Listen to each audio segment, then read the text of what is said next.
Hello all, welcome to QuickVidya IAS.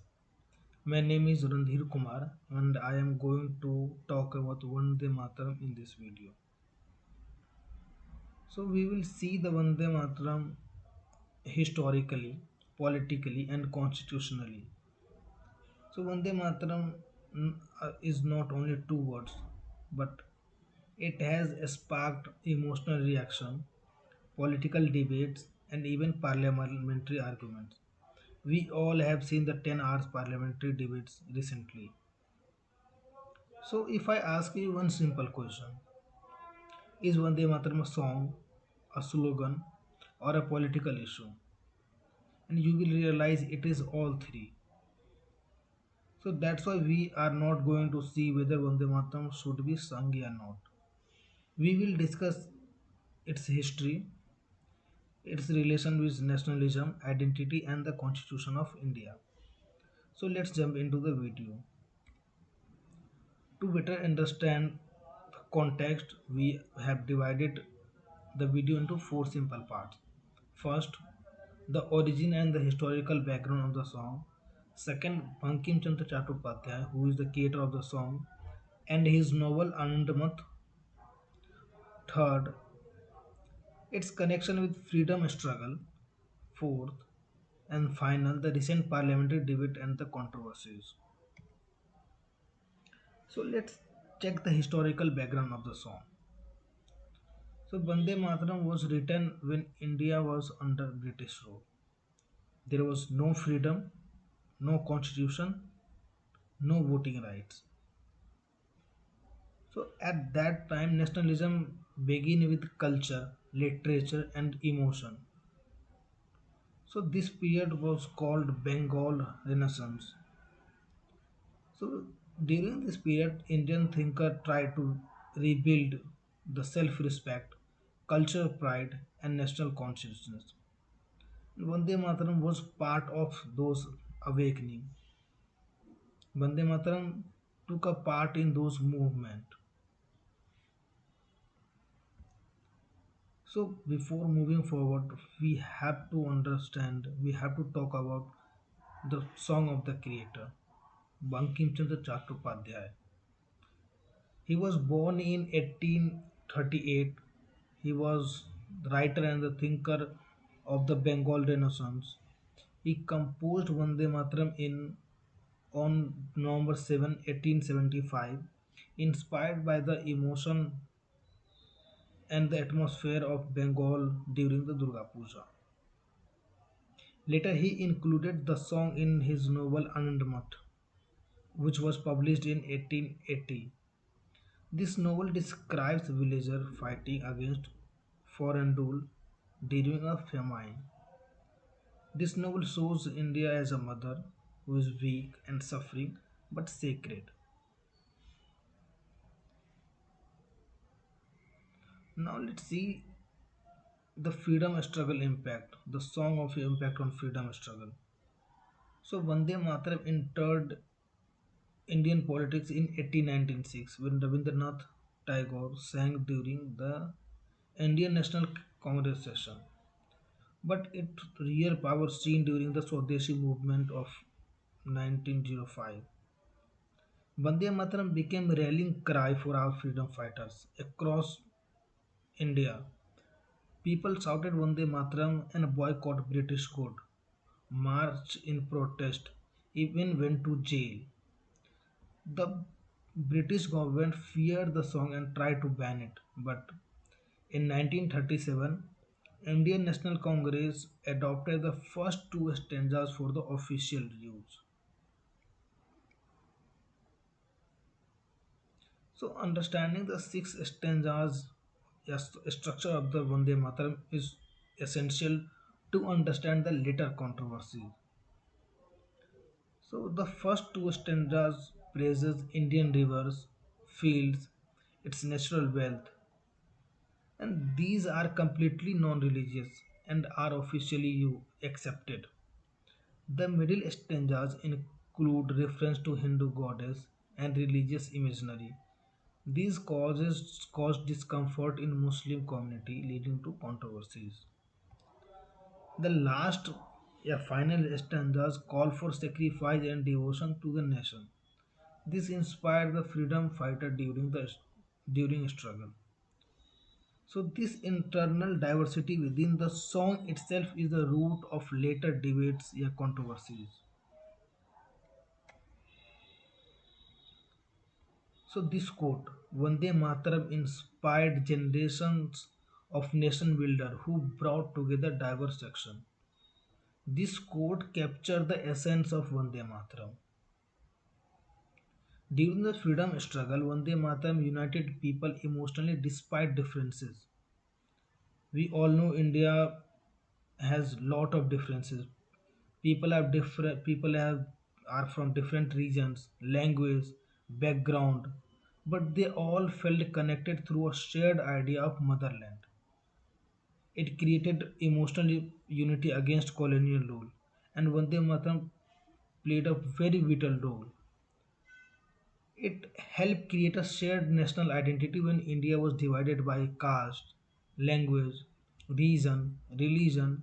For the first time, India saw as one motherland, not just separate kingdom or communities.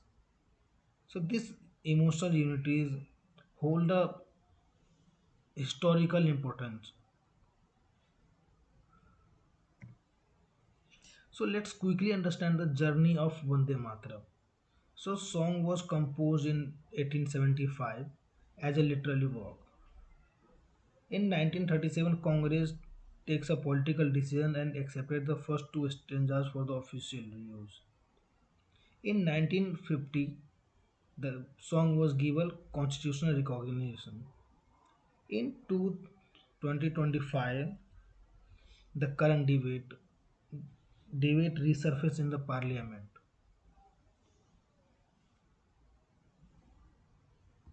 So let's understand the Congress decision, which was a historical choice in 1937 to accepted the first two stanzas of Vande Mataram and use of first two stanzas as a historic official use.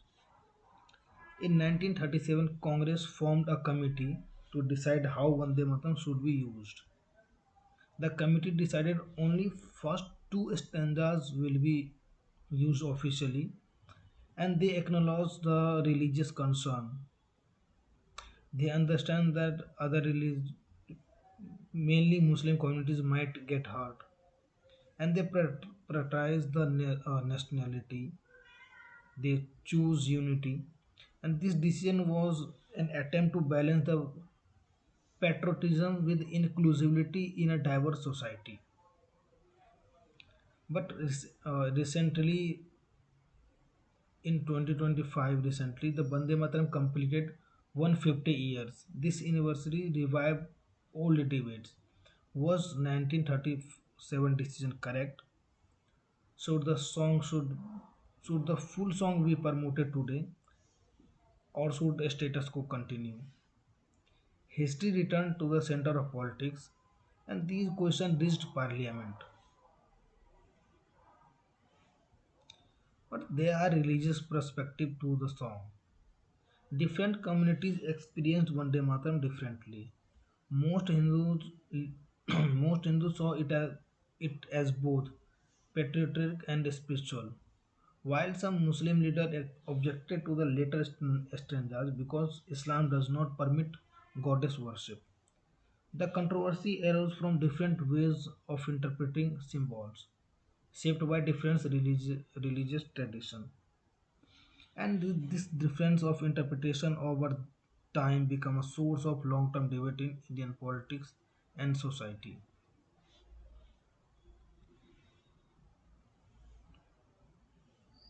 Now understand the partition connection with. So Congress leader during the freedom struggle was very conscious of India's religious diversity. They understood that nationalism in India could not build on exclusion. So repeated efforts were made to accommodate different religious sentiment, including the concern related to Vande Mataram. So Muslim communities were concerned because in their faith Goddess worship is not allowed. But it is important to remember that many Muslims did actively participate in the freedom movement. They joined protest, went to jail, in many cases even raised the slogan Vande Mataram as an expression to resistance against colonial rule. This tells us something important. Communities marched together for independence. However, despite these accommodation efforts and shared struggle, partition still occurred in 1947. This shows a deep complexity of identity politics in colonial India. And this complexity did not disappear with independence. Religious politics ultimately prevailed, unity effort proved insufficient, and that the debate around Vande Mataram reminds us that identity in India is layered, sensitive, and historically shaped. Now let's see the constitutional status of the song Vande Mataram. Sorry. After independence, India adopted a constitutional approach. Vande Mataram was declared the national song in 1950. But it is important to remember it is not a compulsory to sing. Only the first two stanzas were used officially. Citizens are free to sing the full song privately. This protects freedom of conscience.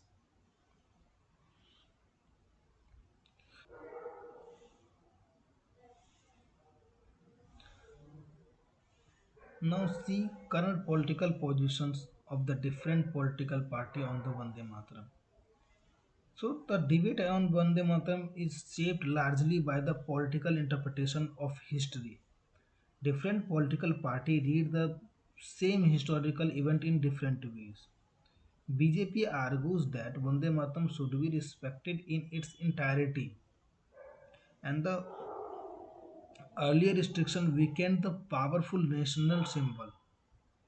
From this perspective, promoting the full song is seen as a way to strengthen cultural nationalism. On the other hand, Congress defends its decision 1937 decision. They focus on present day issue. They says unity requires mutual respect and argues that official use of the first two stanzas was conscious and inclusive choice that was made to hold together a religious diverse freedom movement. While TMC also questioned the political motives of BJP, while regional parties emphasize diversity, left parties stress on secularism, and they caution against turning a cultural symbol into political tools, and argues that national unity must be built on constitutional value rather than cultural uniformity. And because of these different viewpoints, Vande Mataram today function as a political symbol along with historical and cultural symbol, which were used as a larger ideas about nationalism, identity, and the role of the state. Now, let's see the unity challenges and the public opinion about the Vande Mataram. So, public opinion on Vande Mataram is not one-sided. On one hand, 95% of Indian support using only first two stanzas in official setting. They say this as a practical and inclusive approach that respect religious diversity while preserving national unity. At the same time, 60% believe that complete songs should be respected as a cultural heritage. They view it as a historical document of the freedom struggle and believe it should be remembered, studied, and respected even if it is not imposed. This creates a unity challenge.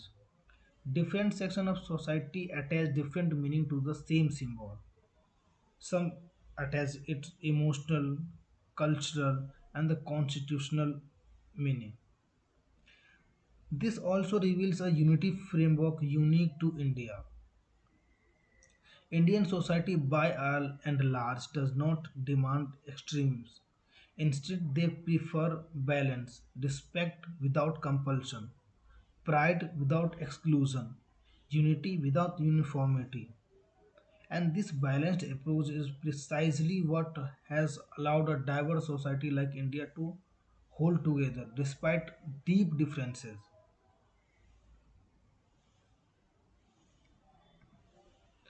Now we will see the historical evolution and the legal status of the song.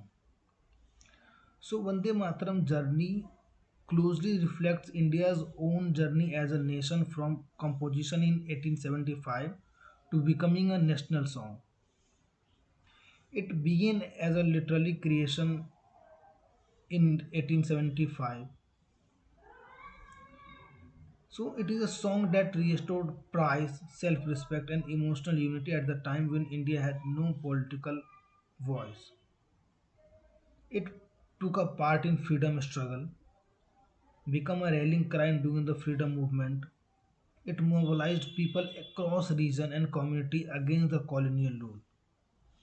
And when India got independent, it also get a constitutional recognition. So in 1957, it was acknowledged as the official use, but this recognition was given with the care and wisdom.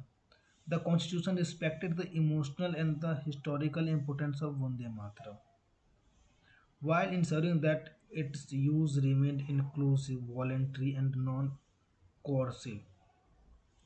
The law recognizes emotion but does not impose it, and it is essential to remember that law recognizes emotion but does not impose it. They balance national pride and the individual freedom, and what defines India's constitutional democracy. And this is the true legacy of Vande Mataram. Now we will see the debate evolution timeline. So Vande Mataram was first composed by Bankim Chandra Chattopadhyay in 1875. At this stage, it was literary and cultural expression. This song was adopted in the freedom movement and brings emotional awakening under colonial rule.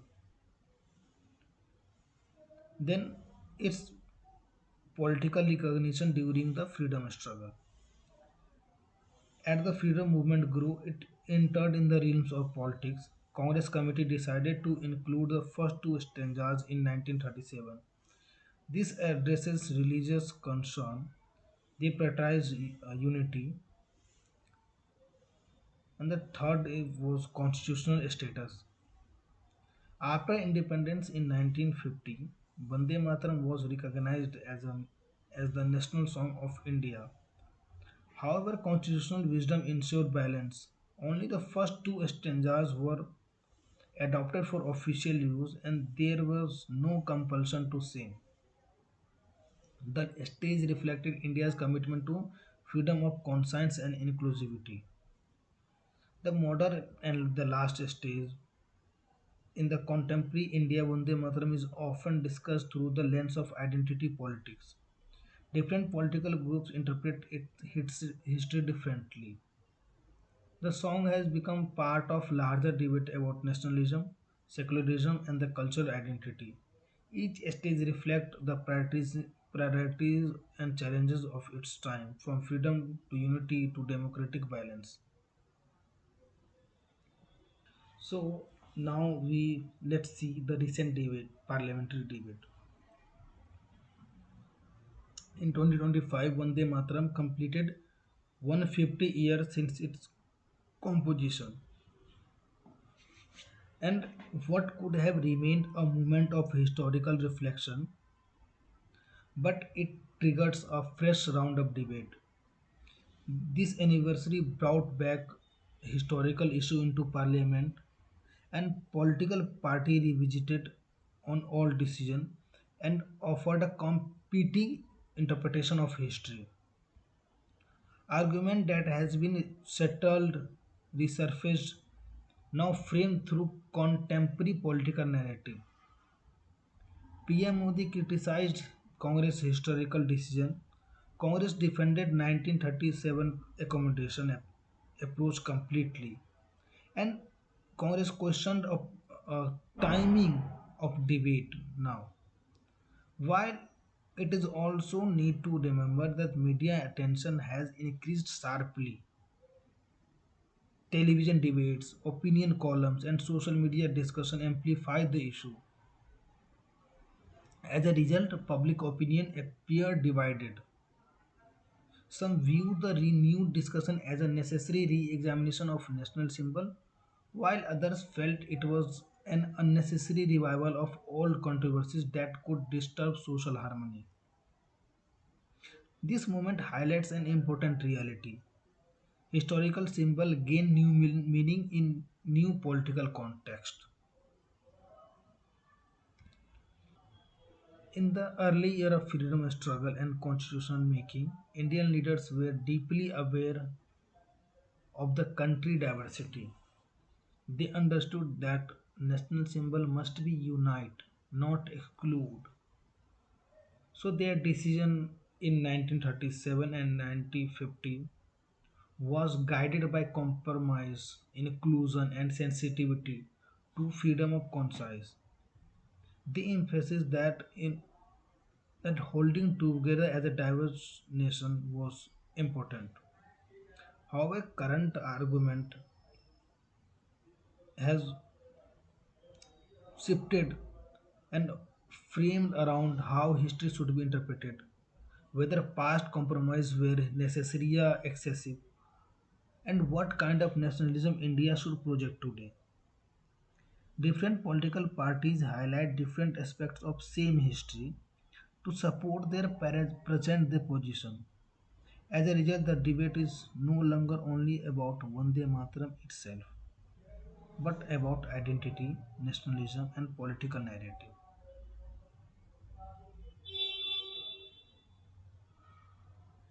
So now see the summary of the argument. The BJP's main argument is complete song should be respected, and Congress compromised on the song by included the only first two stanzas, and they proposed the full use of full version. Around 65% public support this narrative, while Congress said the 1937 was a wise accommodation and it was a necessary compromise to remain unite, and they are saying the same approach should be continued, and around 35% public are in favor. The TMC, the ruling party in Bengal, questioned the political opportunity and the timing of the question.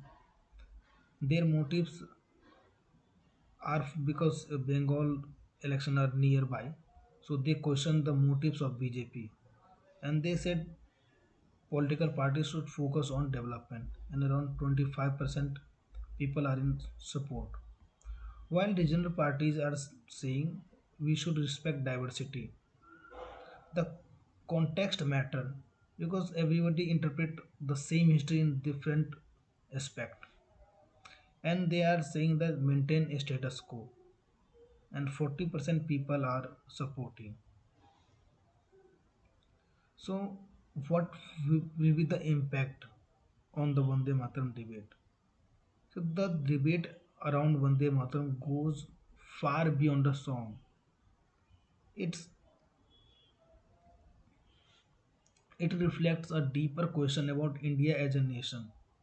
First, it forces us to ask what kind of nationalism does India follow?